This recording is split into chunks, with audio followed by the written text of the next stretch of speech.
भयानक से भयानक परिस्थिति में सकारात्मक सोच रखो। अगर सकारात्मक सोच रखोगे तो सकारात्मकता का फल भी सकारात्मक ही आपको मिलेगा। आपका डर पूरी तरह से दूर हो जाएगा। ऐसी सिख गौतम बुद्ध ने कई सालों पहले उस वक्त की पीढ़ी को क्यों दी थी? इसके पीछे का रहस्य क्या है?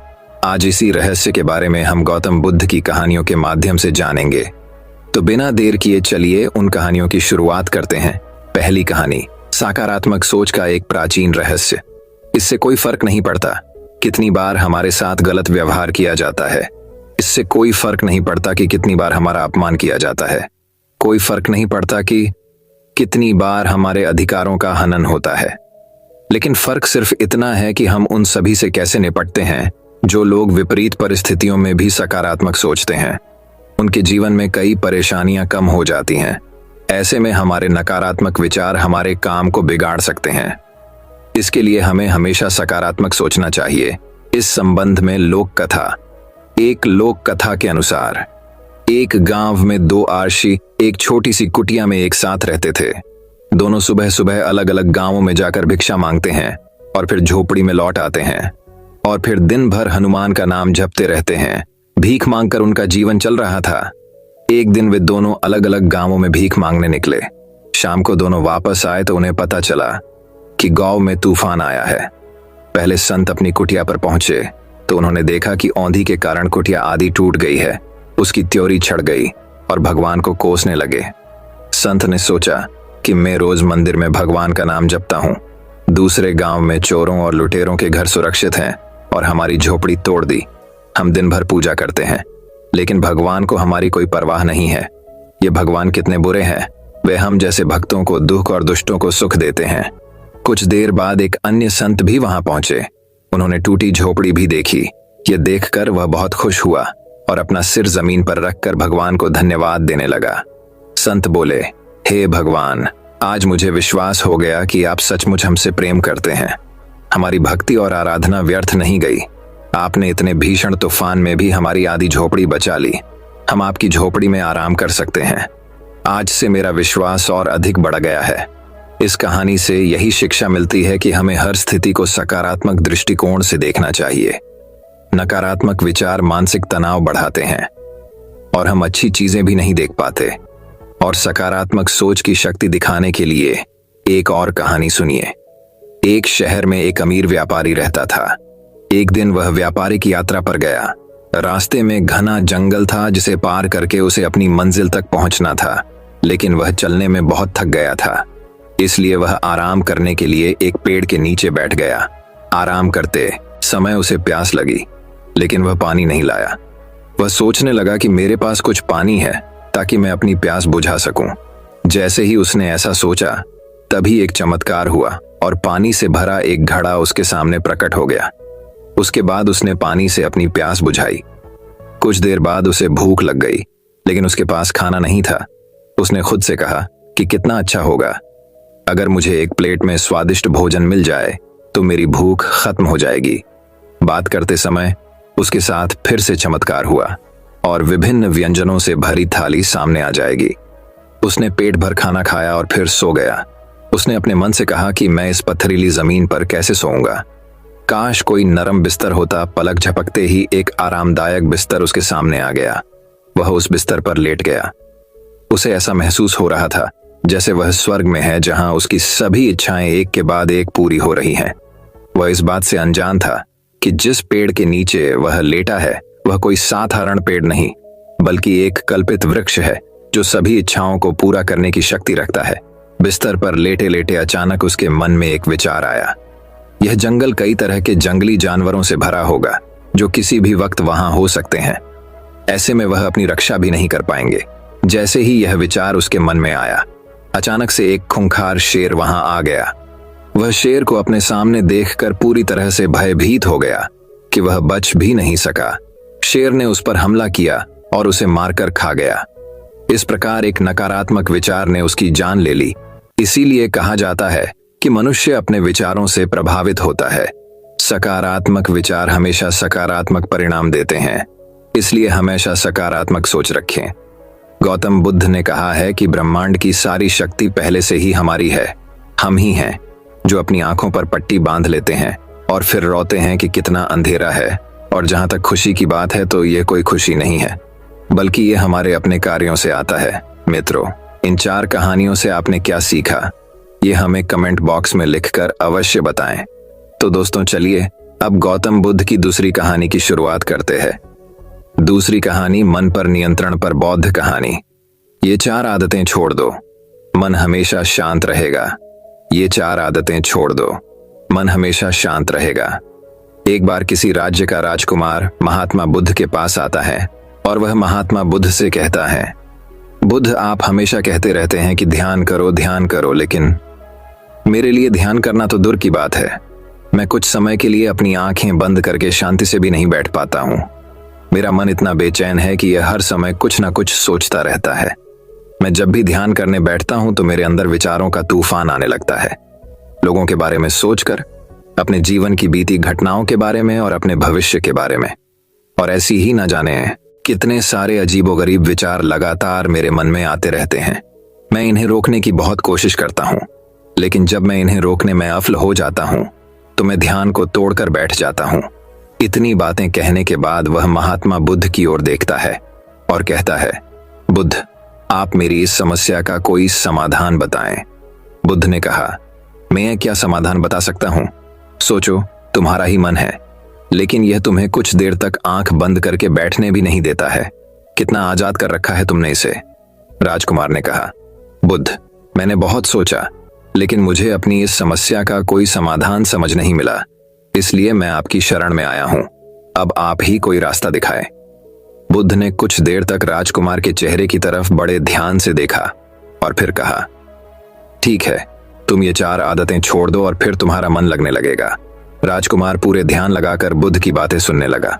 बुद्ध ने कहा, पहली आदत, दूसरों के मन को पढ़ना छोड़ दो।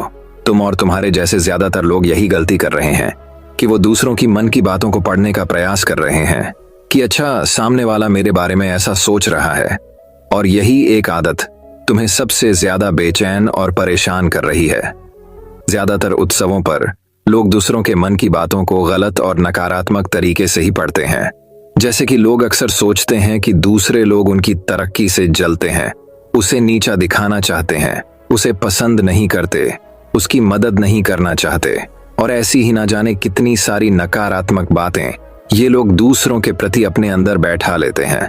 फिर उनके बारे में हम सोचते रहते हैं, उनसे बदला लेने के तरीके सोचते रहते हैं, उन्हें नीचा दिखाने के मौके ढूंढते रहते हैं, और दूसरों के प्रति यही नकारात्मक सोच इन्हें दुखी करती है। और फिर ये लोग बेचैनी महसूस करते हैं। इसलिए दूसरे लोग क्या सोच रहे हैं इसका अनुमान लगाना बंद करो। दूसरे लोगों के विचारों को पढ़ने की कोशिश करना बंद करो। अगर पढ़ना ही है तो खुद के विचारों को पढ़ना शुरू करो कि तुम्हारे अंदर क्या चल रहा है। कहीं तुम नकारात्मक सोच, शिकायत या बुराई करने जैसी आदतों के शिकार तो नहीं हो रहे हो। बुद्ध ने कहा, बुरी आदत ये सोचना कि असफल हो गए हो तो लोग मुझ पे हंसेंगे। हंसने दो। लोगों को असफलता पर हंसना तो लोगों का धर्म है, क्योंकि अगर तुम सफल हो जाते तो यही तो वो लोग हैं जो तुम्हारी तारीफ करते हैं, तुम्हें सम्मान देते, तुम पर गर्व करते। अगर तुम अपनी सफल होने पर दूसरों से तारीफ की उम्मीद करते हो तो अपनी असफलता पर उनके हंसने से तुम्हें दुखी नहीं होना चाहिए।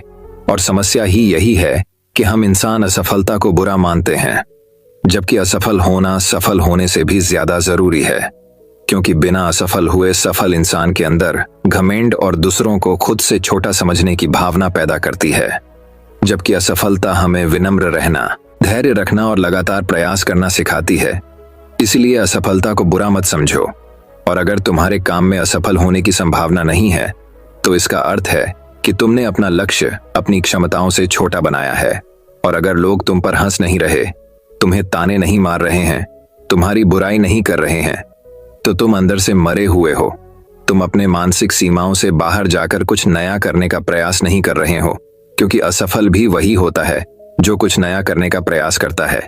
और एक बात हमेशा याद रखना, अगर तुम्हारे अंदर असफल होने का साहस नहीं है तो तुम कभी भी बड़ा लक्ष्य हासिल नहीं कर सकते जो तुम करना चाहते हो। इसलिए असफल होने और लोगों के हंसने से डरना बंद कर दो।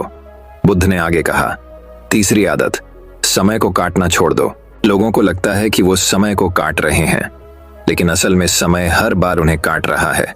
लोगों के द्वारा समय को व्यर्थ के कामों में बर्बाद करने का केवल एक ही कारण है, और वह यह है कि उन्हें लगता है कि उनके पास बहुत समय है, जबकि सच्चाई यह नहीं है। क्योंकि उनसे पहले वाले लोगों को भी यही लगता था कि उनके पास बहुत समय है, लेकिन उन्हें पता नहीं चल पाया कि कब समय बीत गया और उनका बुलावा आ गया। और जब तक उन्हें अपनी गलती का एहसास हुआ, तब तक समय उनके हाथ से निकल चुका था। बस पश्चाताप रह गया था कि सारा जीवन व्यर्थ के कामों में बर्बाद कर दिया। और फिर वो चले गए इस दुनिया से बिना खुद को जाने, बिना इस जीवन की सच्चाई को समझे। इसलिए जब तक यह जीवन है, इसे अच्छे कामों में लगाओ, खुद को जानने में, दूसरों की मदद करने में, लोगों को सही राह दिखाने में, मानवता के कल्याण में। और दूसरी बात, समय को बर्बाद करने से आज तक किसी को खुशी नहीं मिली है। हालांकि समय काटने से तुम्हें क्षणिक खुशी तो महसूस हो सकती है, लेकिन जब तुम्हें होश आता है और तुम देखते हो कि कितना सारा समय बर्बाद किया जा चुका है, तब तुम्हें खुद पर क्रोध आता है और तुम पश्चाताप के भाव से भर जाते हो। और फिर यही पश्चाताप का भाव तुम्हारे अंदर तनाव पैदा करता है और तुम बेचैन हो जाते हो और लगातार अपनी उस गलती के बारे में सोचते रहते हो। फिर तुम्हारा किसी भी काम में मन नहीं लगता और तुम उदास रहने लगते हो, और यह चक्र लगातार चलता रहता है, जिसकी शुरुआत हुई थी समय को काटने से। इसलिए समय को काटना बंद करो और वो करना शुरू करो जो जरूरी है। बुद्ध ने कहा, चौथी आदत, यह सोचना छोड़ दो कि मुझसे बड़े बड़े लोग नहीं कर पाए तो मैं कैसे कर पाऊंगा। असल में दूसरों से खुद की किसी भी चीज में तुलना करना ही व्यर्थ है। सबकी परिस्थितियां अलग हैं, सबकी सोच अलग है। और क्या हुआ, अगर दूसरे नहीं कर पाए तो हो सकता है कि तुम ही कर जाओ, क्योंकि अक्सर वही लोग इतिहास रचते हैं जिनसे ज्यादा उम्मीद नहीं होती। और फिर हो सकता है कि जिसे तुम बड़ा समझ रहे थे, जिसके लिए तुम सोच रहे थे कि उसने बहुत मेहनत की है, बहुत प्रयास किया है, उसने कभी उतना प्रयास किया ही ना हो, केवल मेहनत करने का दिखावा किया हो। क्योंकि ज्यादातर लोग कभी उतनी मेहनत करते ही नहीं है जितनी उन्हें अपने लक्ष्य प्राप्ति के लिए करनी चाहिए, और दूसरे लोगों के सामने यह दिखाने का प्रयास करते रहते हैं कि मैंने तो बहुत मेहनत की थी लेकिन मेरी किस्मत ही खराब थी। और यही वो लोग हैं जो दूसरों को बातों ही बातों में कहते रहते हैं कि जब इतनी मेहनत करने के बाद मैं सफल नहीं हो पाया तो तुम कैसे हो पाओगे, लेकिन अंदर ही अंदर ये इस बात को जानते हैं कि उन्होंने कभी उतनी कोशिश नहीं की थी जितनी उन्हें करनी चाहिए थी। ये बस दूसरों की नजरों में अपनी इज्जत बचाने के लिए और इस डर से कि कहीं दूसरा व्यक्ति इनसे आगे ना निकल जाए, यह अपने अधूरे प्रयास से घबराते रहते हैं और दूसरों को डराते रहते हैं कि जब मैं नहीं कर पाया तो तुम कैसे कर पाओगे। इसलिए किसी दूसरे असफल व्यक्ति को देखकर यह सोचना छोड़ दो कि तुम यह सफल हो जाओगे। तुम बस अपना सर्वश्रेष्ठ प्रयास करो और बाकी सब समय पर छोड़ दो। बुद्ध ने आगे कहा, अगर तुमने ये 4 आदतें छोड़ दी तो तुम्हारा मन एकदम शांत हो जाएगा और फिर तुम जहां चाहो वहां अपना मन लगा सकते हो। इतना कहकर बुद्ध मौन हो गए और राजकुमार को भी अब समझ आ चुका था कि उसे क्या करना है। उसने मन ही मन उन 4 आदतों को छोड़ने का निश्चय किया और गौतम बुद्ध का धन्यवाद कर वहां से चला गया। कहानी से क्या सीख मिली दोस्तों? इस कहानी से हमें यह शिक्षा मिलती है कि हमें यह नहीं सोचना चाहिए कि लोग मेरे बारे में क्या सोच रहे हैं। अगर मैं कोई काम करता हूं तो लोग उस काम को लेकर हंसेंगे। इसके अलावा हमें अपना व्यर्थ ही समय बर्बाद नहीं करना चाहिए। इसके अलावा हमें कभी भी यह नहीं सोचना चाहिए कि अगर किसी व्यक्ति से कोई काम नहीं हो पाया है तो मैं उसे नहीं कर पाऊंगा। अगर दोस्तों आप मेहनत से किसी भी काम को करते हैं तो कोई भी काम छोटा या बड़ा नहीं होता और एक ना एक दिन सफलता अवश्य मिलती है। तो दोस्तों चलिए अब गौतम बुद्ध की तीसरी कहानी की शुरुआत करते हैं। तीसरी कहानी, भगवान महात्मा बुद्ध का उपदेश, रात में ये तेल शरीर के इन 4 अंगों पर लगा लेना। दोस्तों आज की स्वास्थ्य संबंधी जानकारी बहुत ही महत्वपूर्ण है। दोस्तों शरीर के इन 4 अंगों में यह तेल लगाइए, आपका शरीर स्वतः अपने सारे बीमारियों को नष्ट कर देगा, यानी कि वो खुद ठीक कर लेगा। तो वो 4 अंग कौन कौन से हैं और हमें कौन से तेल लगाने हैं, आज हम इसी विषय में चर्चा करने वाले हैं। इसलिए दोस्तों कहानी को पूरा सुनिए। आज के उपदेश को सुनकर आप अपने जीवन को सफल जीवन बना सकते हैं। और दोस्तों इस जानकारी से पहले चलिए सुनते हैं महात्मा बुद्ध का एक उपदेश। एक दिन एक राजा महात्मा बुद्ध के पास आया। बुद्ध के आश्रम में बहुत भीड़ थी। राजा ने भगवान बुद्ध से अनुरोध किया कि वह एकांत में कुछ बुद्ध से कहना चाहते हैं। तथागत बुद्ध बोले, सर्वत्र एकांत हैं, यही बोलो। फिर राजा ने कहा कि मैं तथागत संन्यास लेना चाहता हूं। बुद्ध गंभीर हो गए। वे बोले कि तुम्हें संन्यास्त होने के लिए दीक्षा के पहले मेरी एक शर्त का पालन करना होगा। राजा ने स्पष्ट किया कि जब दीक्षा लेनी ही है और संन्यास्त होना ही है तो मुझे आपकी सभी शर्तें मंजूर है। और फिर तथागत बुद्ध ने आदेश दिया और कहा, अपने कपड़े उतारो, अपने जूते उतारो और नग्न हो जाओ, और इसी नग्न अवस्था में अपने राज्य के राजमार्गों पर स्वयं को जूते मारते हुए चक्कर लगा कर आओ। राजा असमंजस में पड़ गया। तथागत बुद्ध ये क्या कह रहे हैं? मैं एक राजा हूं, इस तरह से मैं नग्न होऊंगा और नग्न होकर अपनी ही सड़कों पर कैसे खुद को जूते मारते हुए चक्कर लगाऊं? लेकिन फिर भी राजा को संन्यास्त होना था, तो उन्होंने भगवान बुद्ध की शर्तें मान ली और वे वैसा ही करने के लिए निकल पड़ा। राजा ने वैसा ही किया। वह नग्न होकर स्वयं को जूते मारते हुए राज्य की सड़कों पर दौड़ने लगा। और यहां उसके चले जाने पर शिष्य ने बुद्ध से कहा कि भंते, जब हम आपसे दीक्षा लेने आए थे तब आपने तो ऐसी कठोर शर्त नहीं लगाई थी। आप तो स्वयं करुणा अवतार हैं, फिर आपने राजा के साथ ऐसा कठोर व्यवहार क्यों किया? तब भगवान बुद्ध बोले, जब तुम लोग संन्यास लेने आए थे तब तुम्हारे अहंकार बहुत बड़े नहीं थे, इसीलिए तुम लोगों से घर घर भिक्षाटन करवा के ही काम बन गया। यह तो एक बड़े राजा है, इसका अहंकार भी बहुत बड़ा है, इसलिए जितना बड़ा रोग उतनी बड़ी दवाई, इसलिए महारोग की दवाई भी अधिक शक्तिशाली होती है। किसी कारणवश मैंने इनका परीक्षा भी इतना कठिन किया है। राजा जब इस दशा में अपनी ही प्रजा के सामने से गुजरेगा तो उसका अहंकार चूर चूर हो चुका होगा। राजा ने शाम तक शर्त पूरी कर ली और बुद्ध के चरणों में आकर गिर गया और फिर बोला, तथागत, अब तो मुझे आप दीक्षा देकर मुझे संन्यास्त करें। भगवान बुद्ध ने राजा के सिर पर मुकुट रखा और कहा कि अब तुम्हें संन्यास लेने की जरूरत ही नहीं है। जाओ और कर्ता भाव छोड़कर साक्षी भाव से राज करो। अब तो तुम राजस्व हो चुके हो, अब तुम राजस्व हो। देखिए दोस्तों, किस तरह से महात्मा बुद्ध ने एक राजा को उपदेश दिया और राजा का जीवन धन्य हो गया। दोस्तों, ये छोटे से उपदेश से आपको क्या ज्ञान प्राप्त हुआ, कमेंट में हमें जरूर बताइएगा। चलिए अब जानते हैं स्वास्थ्य से संबंधित बहुत ही महत्वपूर्ण जानकारी। क्या आप जानते हैं कि ये हमारा शरीर किससे बना है? ये सबसे पहले जानना बहुत जरूरी है। और हमारे शरीर में कौन से 3 दोष पाए जाते हैं? हमारा शरीर 5 तत्वों से बना है और हमारे शरीर में 3 दोष पाए जाते हैं, वात दोष, पित्त दोष और कफ दोष। इसे जानना जरूरी है क्योंकि ये हर एक बीमारी का कारण होता है, क्योंकि हर एक बीमारी का जड़ यही 3 दोष है, इसीलिए जानना जरूरी होता है। तो आपका शरीर का सबसे महत्वपूर्ण दोष ये 3 दोष हैं, पित्त दोष, वात दोष और कफ दोष। अगर आपके शरीर का वात दोष गड़बड़ हो गया तो 60 से 70% बीमारी होगी। अगर आपके शरीर का पित्त दोष गड़बड़ हो गया तो आपके शरीर में 15 से 20% बीमारियां होती हैं। और यदि आपके शरीर का कफ दोष गड़बड़ हो गया तो 5 से 10% बीमारी होती है। अब इस तीनों प्रवृत्ति हमारे शरीर में कब से कब तक रहती है? जब हम जन्म से बाल्य अवस्था में रहते हैं, यानी जब हमारा जन्म होता है और 14 साल की उम्र तक हमारे शरीर में कफ प्रवृत्ति ज्यादा होती है। इस समय कफ ज्यादा बनता है। ये प्रकृति की देन है।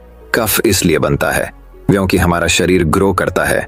कफ बनना जरूरी है क्योंकि ये कफ हमारे शरीर के बहुत ही महत्वपूर्ण अंग है। बस हमें ये ध्यान देना है, हम अपने बच्चों को ऐसी कोई चीज नहीं देना है जिससे उनका कफ और बढ़ जाए, क्योंकि बच्चे उस समय कुछ नहीं जानते। पेरेंट्स को जागरूक होना होगा। बस हमें अपने बच्चे को कुछ भी ऐसी चीज नहीं देना है जिससे उसका कफ और बढ़ जाए। कफ बनाने वाली चीजें हमें उन्हें नहीं खिलाना है, नहीं तो क्या होगा? कफ से संबंधित जो 5 से 10% बीमारी है, जैसे टीवी, दमा, अस्थमा, इज़्नोफिलिया, ये सारी बीमारियां इसकी वजह से होती है। ये हर पेरेंट्स को ध्यान देना होगा। उसके बाद हम आते हैं बाल्य अवस्था से युवा अवस्था में। युवा अवस्था की आयु कितनी होती है? जब हम 15 साल से 60 साल के बीच में होते हैं, इस समय हमारा शरीर युवा अवस्था में होता है। इस समय हमारे शरीर में पित्त प्रवृत्ति सबसे ज्यादा होता है, सबसे ज्यादा पित्त बनता है। इसलिए हमें यह ध्यान देना होगा कि हम ऐसी कोई भी चीज ना खाएं जिससे हमारा पित्त दोष बढ़ जाए। अगर हमारे शरीर में पित्त दोष बढ़ जाएगा तो हमारे शरीर में 15 से 20% बीमारियां होती हैं। इसके बाद हमारा आता है वृद्धा अवस्था। 60 साल की उम्र हमारा वृद्धावस्था होता है।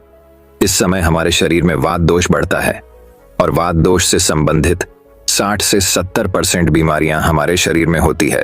तो आपको ऐसी कोई चीज नहीं खाना है जिससे वात दोष बढ़े। तो दोस्तों, ये आप समझ गए कि आपके शरीर में 3 दोष का क्या रोल है। इसलिए इन 3 दोषों से संबंधित जो भी जानकारी जहां से भी उपलब्ध हो, एकत्र करें और उसे अपने जीवन में लागू करें, कारण को दूर करें।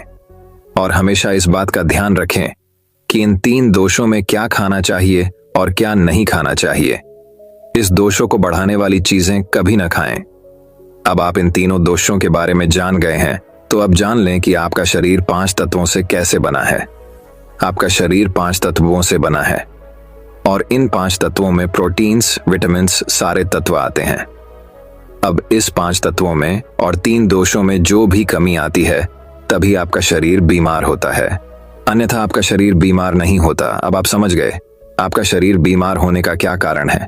जैसे कुछ लोग रोते हैं, महात्मा ने हमें ये कष्ट दे दिया, महात्मा ने हमें ये बीमारी दे दिया, हमें गैस्ट्रिक अल्सर हो गया, हमें थायराइड, ब्लड प्रेशर, शुगर हो गया।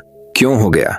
महात्मा ने नहीं दिया, आपने खुद पाला है। जब प्रकृति आपको खाना खाने के नियमों का पालन करने के लिए कहती है, पानी पीने के नियमों का पालन करिए, इस प्रकृति का नियम पालन करिए, तो आप क्यों नहीं कर रहे हैं?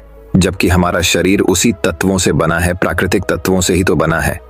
हमारा शरीर भी पानी से ही तो बना है, खाने से ही तो बना है, पोषक तत्वों से ही तो बना है।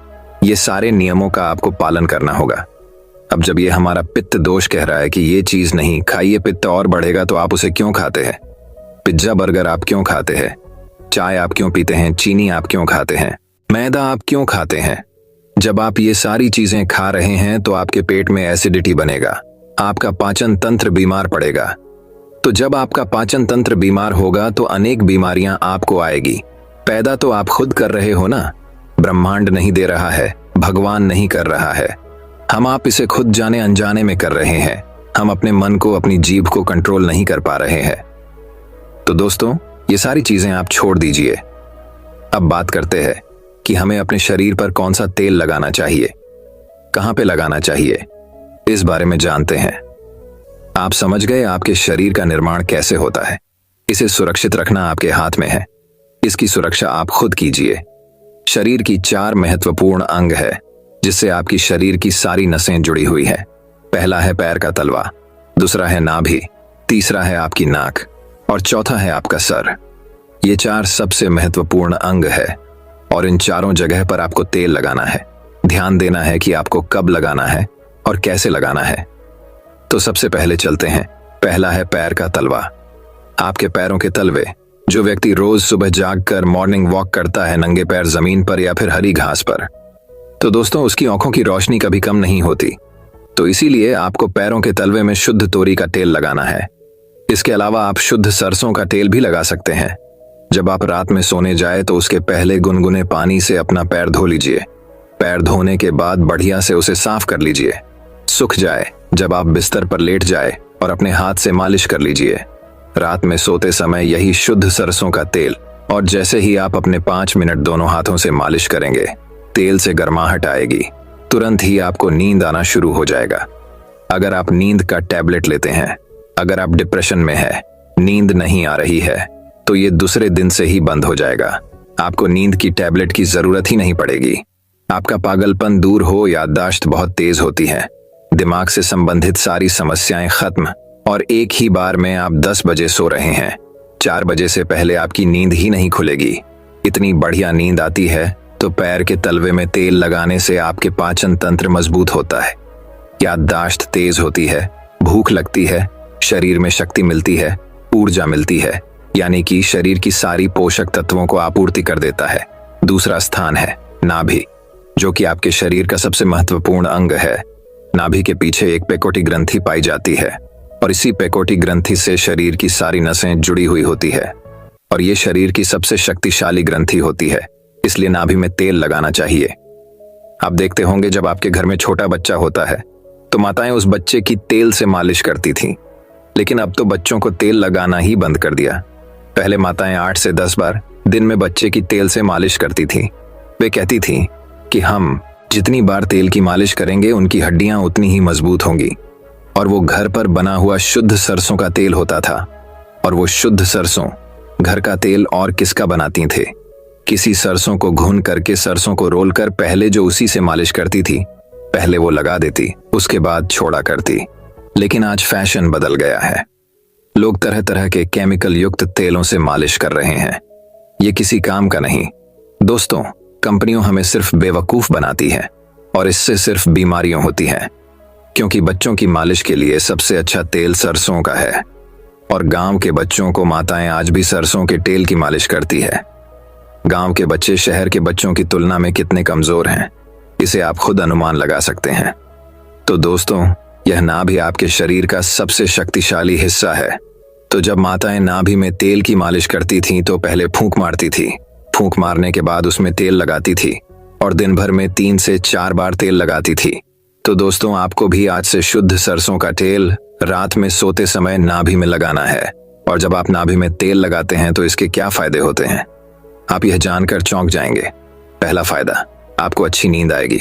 दूसरा फायदा, दिमाग से संबंधित कोई भी समस्या नहीं होगी।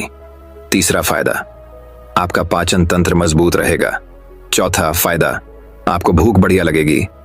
पांचवा फायदा, आपके शरीर का सारा दर्द दूर हो जाएगा। छठा फायदा, आपकी आंखों की रोशनी बढ़ जाएगी, यानी कि शरीर के हर एक अंग के लिए फायदेमंद है। तीसरा है आपकी नाक।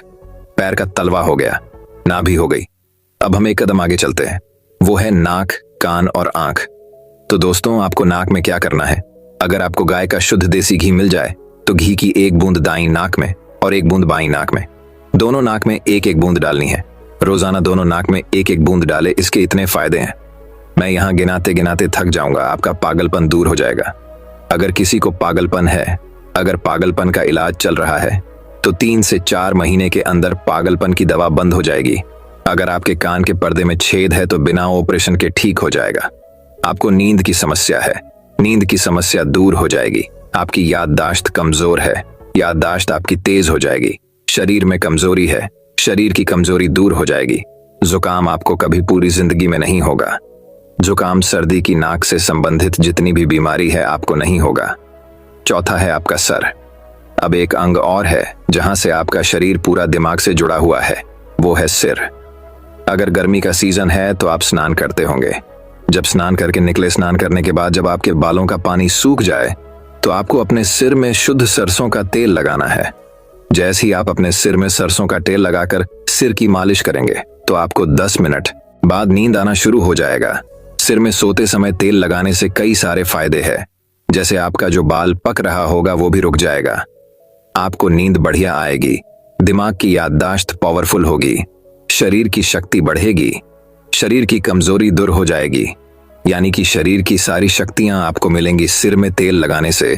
तो दोस्तों, आप शुद्ध सरसों तेल को अपने शरीर के इन 4 अंगों पर लगाएं और देसी घी को अपने नाक में डालिए।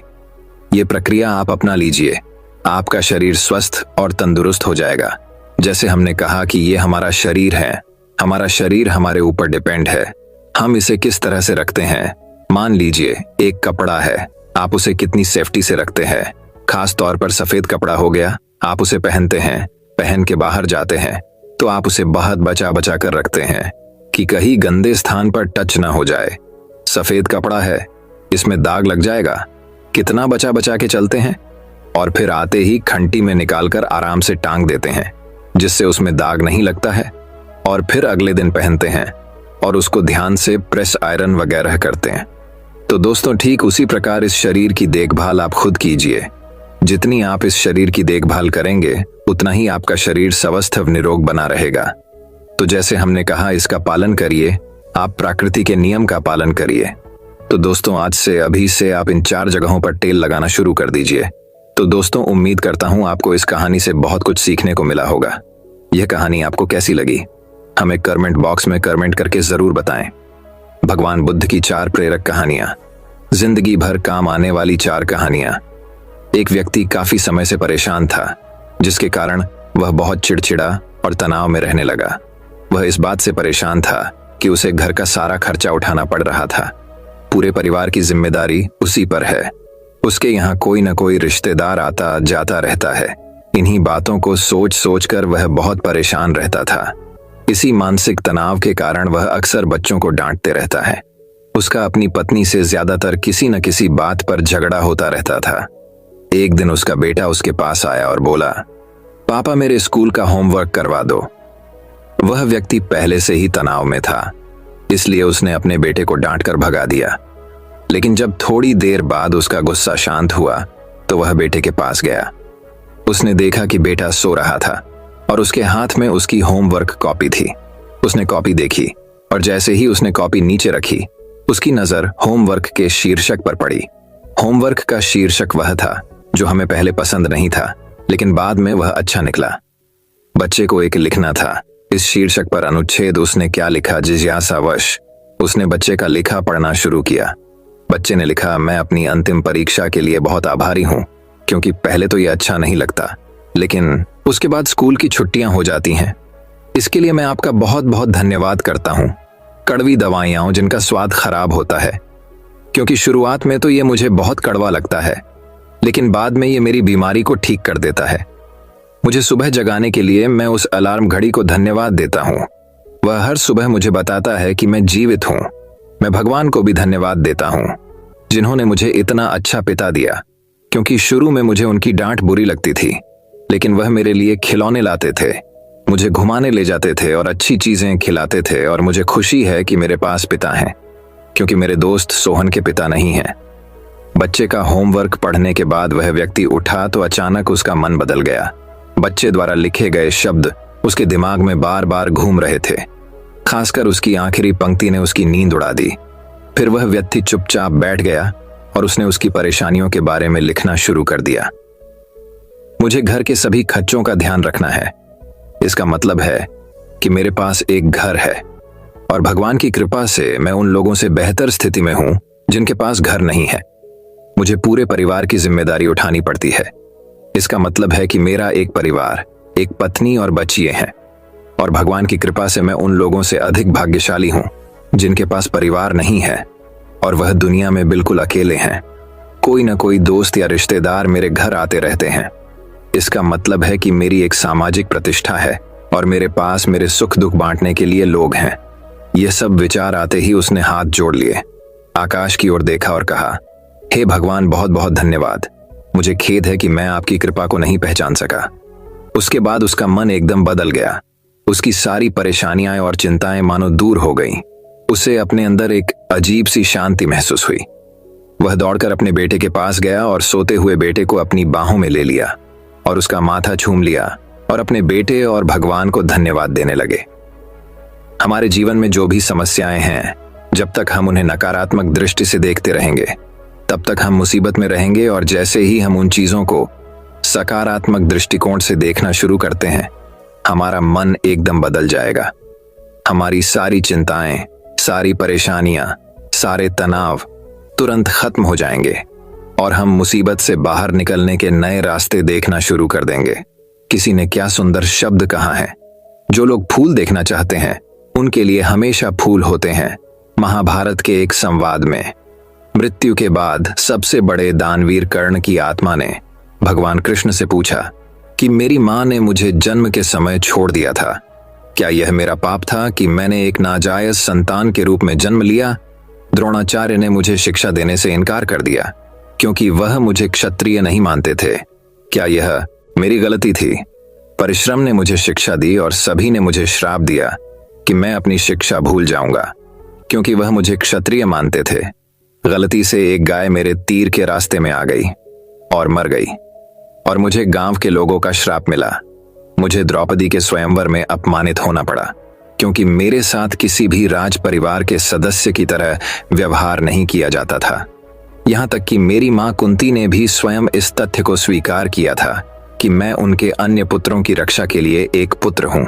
मुझे जो कुछ भी मिला वह दुर्योधन की कृपा से मिला। तो क्या यह गलत है कि मैं दुर्योधन के प्रति अपनी वफादारी का आहारनी हूं? श्री कृष्ण मंद मुस्कान के साथ बोले, कर्ण, मैं पैदा होने से पहले जेल में पैदा हुआ था। मेरी मौत कंस मामा के रूप में मेरा इंतजार कर रही थी। जिस रात मैं पैदा हुआ उसी रात मैं अपने माता पिता से अलग हो गया था। तुम्हारा बचपन घोड़ों की हिनहिनाहट और धनुष बाणों वाले रथों की छाया में व्यतीत हुआ। मैंने बचपन में गायें चराई और गोबर उठाया। जब मैं चल भी नहीं पाता था, मुझ पर कहीं कहीं जानलेवा हमले होते थे। न सेना, न शिक्षा, न गुरुकुल और न महल। मेरे मामा मुझे सबसे बड़ा शत्रु मानते थे। जब आप सबकी प्रशंसा होती थी आपकी बहादुरी के लिए आपके शिक्षक और समाज से, उस समय मेरी शिक्षा भी नहीं हुई थी। बहुत समय बाद मुझे आरशी सांदीपनी के आश्रम में जाने का अवसर मिला। कम से कम आपको अपनी पसंद की लड़की से शादी करने का मौका तो मिला। वो राधा भी न मिली जो मेरे प्राणों में बसती थी। मुझे इसे छोड़ना पड़ा। मुझे उन राजनीतिक कारणों से या उन महिलाओं के साथ कई शादियां करनी पड़ी जिन्हें मैंने राक्षसों से मुक्त कराया था। जरासंध के आतंक के कारण मुझे अपने परिवार को यमुना से एक सुंदर प्रांत में ले जाना पड़ा और उन्हें समुद्र के किनारे बसाना पड़ा। दुनिया ने मुझे कायर, धोखेबाज कहा। दुर्योधन जीत जाता तो जीत का श्रेय तुम्हें भी मिलता, लेकिन धर्मराज के युद्ध को जीतने का श्रेय अर्जुन को मिला। कौरवों ने अपनी हार के लिए मुझे जिम्मेदार माना है कर्ण।